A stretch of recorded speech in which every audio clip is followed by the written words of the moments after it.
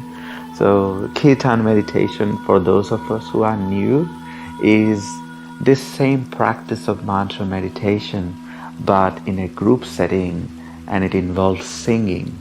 So one person, usually the leader, they sing this mantra, meditating on these mantras, and they share it with everybody, and the group then takes it in and reciprocates in singing back. So it's a beautiful exchange. We already all probably know the joy of giving, and when you give something how nice it feels. So this mantra actually is considered a matchless gift or a greatest gift, so to speak. There is a beautiful talk by one of our friends, Radha Krishnadas, talking about the greatest gift, that is this mantra meditation. So sharing this gift with everyone, it actually not only helps them, but it also helps you to grow spiritually. And this Kirtan process, the easiest way to share that. So how we do is, I just chant a mantra or sing a mantra, Haribol Nitai Gaur Haribol, and then you sing it, and then you respond. In this live setting, I'm speaking to a camera. There is nobody here to sing with me, so I'll just sing along, and you can sing with me, and and I'll be singing with you too. So I will do a very nice, mellow, gentle tune, and we'll use the same mantra that we did with Japa, Haribol Nitai Gaur Haribol. Haribol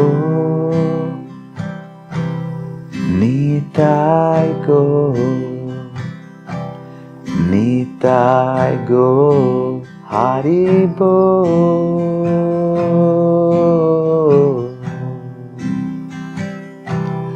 Haribol Nitai Gaur Haribol. That's your turn. Haribol Nitai Gaur Haribol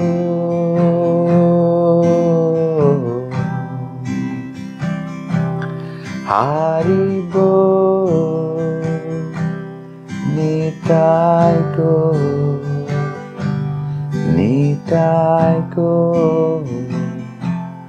Haribol Haribol Nitai Gaur Haribol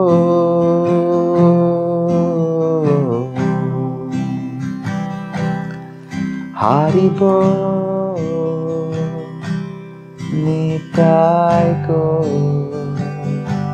Nitai Gaur Haribol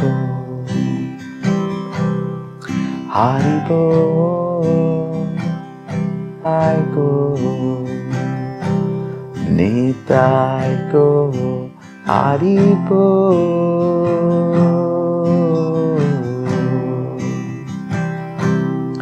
Haribol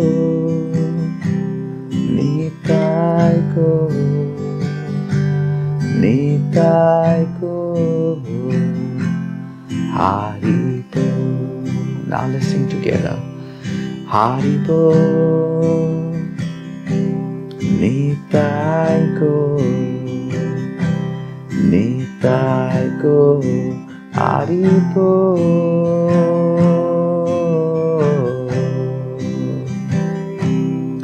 Haribol Nitai Gaur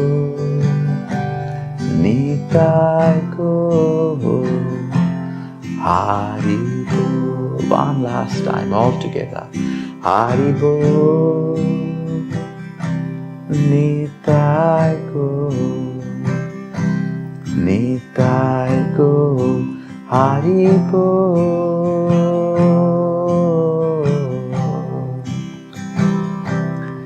Haribol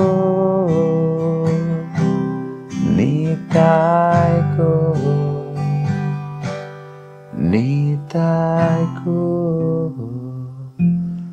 Haribol.